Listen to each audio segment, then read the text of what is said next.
Hello, everybody. Sorry for the technical difficulties earlier. Hopefully, this will be better. Um, so, my name is Zainabb Hull, and my pronouns are they, them, their. And today I'm going to be talking a little bit about my paper that's published in issue 4 of Brief Encounters. So, a huge thank you to the Brief Encounters team. And for everybody involved in the online launch. It's been really fun and exciting. Um, my paper is a film analysis looking at two Pakistani films and examining their representation of female empowerment and how this is used to explore gender depression and women's rights issues in Pakistan. And the films are called Dukhtar by Afra Nathaniel and My Pure Land by Samad Masood.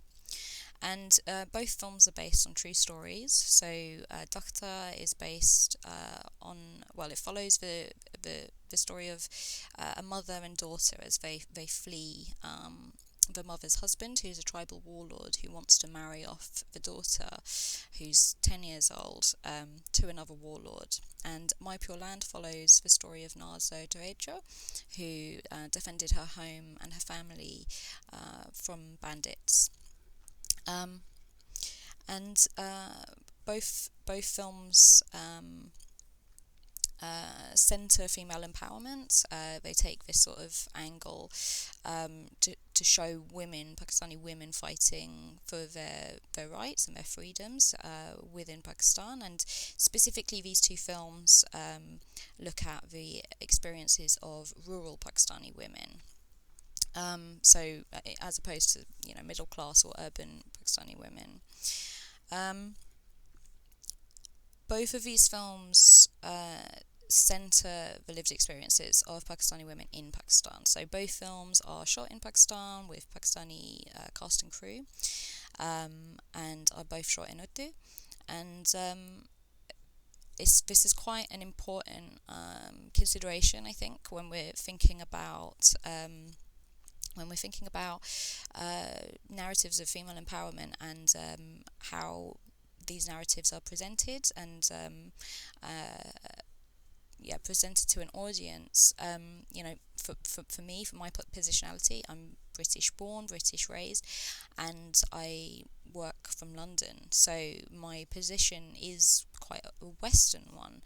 And one of the things that I touch upon in my paper is the need, I think, to move away from secular Western feminism, which also tends to be quite white, when we're thinking about gender rights struggles in the global South. Each struggle should be contextualized,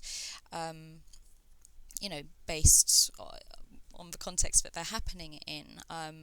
Each struggle will look different, and what works and what doesn't work will be different based on each individual context. And so both of these films, by centering the lived experience of rural Pakistani women, they do a very good job of highlighting the ways that there is no safety net for these women. There is nowhere for them to go to find safety, to find freedom, to find protection. This is a consideration, this centering of Pakistani women's experiences isn't just important for the experiences and the struggles of women and people of marginalised genders in Pakistan, but also within the diaspora. In the diaspora, Pakistani women and people of marginalised genders may feel like, frankly, may have nowhere else to go to find safety, to find freedom, to find equality. They are going to experience further layers of oppression. So not just the patriarchal oppression, but also racism and Islamophobia, and often paternalism that may come from Western secular feminisms, which stems from a sort of colonial perception of Pakistan as backward or barbaric or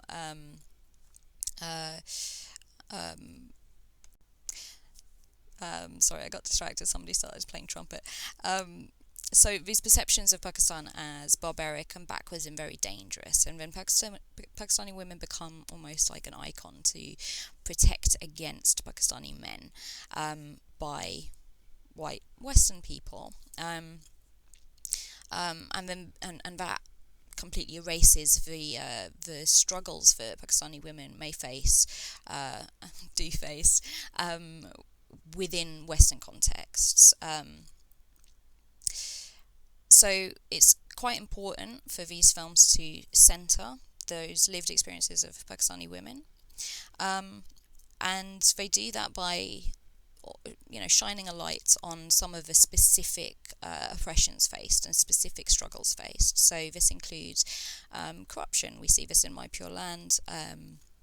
Nazo's uncle, who is leading the siege of her ancestral home throughout the film, he bribes the local police to imprison and kill her father in order to try and lay claim to the ancestral home.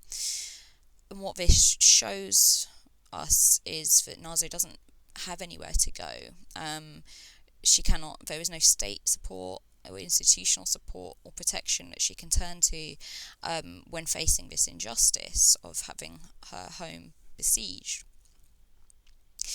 We also see the films touch on the concept of honour, and this is more explicit in My Pure Land. There are explicit conversations that take place about honour and what it means. But I think in both of the films there is this idea, because it is such a pervasive idea, not just within Pakistani culture, but in many cultures around the world. We don't always call it honour, but I think that concept is quite prevalent. And My Pure Land in particular does a really good job of trying to reframe honour and reshape it and reconsider what the boundaries of honour are. What do we mean when we say honour? When we look at these films, even on a surface level, one of the Dukhtar is about a mother trying to protect her child, and My Pure Land is about three women trying to protect themselves and their family home. And both of these films struggled to get any funding from Pakistan because of the nature of their subject matters. So both films were European funded. But when we think about, in both Pakistani pop culture and in Western pop culture, if we have male characters performing these same actions, then this becomes framed not as subversive necessarily and not as dishonourable, but as heroic and moral and, the right thing to do. And so we are called to question, why is it that when women in these films performing these actions, that's considered dishonourable? My Pure Land in particular pushes back on this concept, this very rigid definition of honour that is frankly almost entirely defined in certainly in the film's women's cases by their relationships with men. And in My Pure Land, there's explicit discussion about women deciding for themselves what honour means. For them, it's about protecting themselves, their rights, and each other. And I think it's quite. It really constructs quite a powerful space, I think, to, instead of trying to discard this concept that's very important to current national and cultural identity, to actually try and reshape it, to make it more inclusive, and to make it, to reshape it, to try and prevent it from then becoming a tool used for further oppression. And that's something that can then go beyond the bounds of Pakistan and into the diaspora as well, affecting that, making that cultural shift alongside material socio-economic changes, such as, if in the case of Alawakti and her daughter, being able to provide for themselves without the need for marriage, without the need for a male figure in their life. Yes, so I think the films work really well to try and move away from a secular Western feminism in order to be able to approach these issues of oppression and marginalisation from within the community, within a specific context, cultural context, and which may be more effective at reshaping a sort of national cultural identity, reshaping it towards one that is that allows people of all genders to be safe and free. And yes, so I'll leave it there. I believe you can send questions on Twitter or in the comments below, and I hope you enjoyed that. Bye.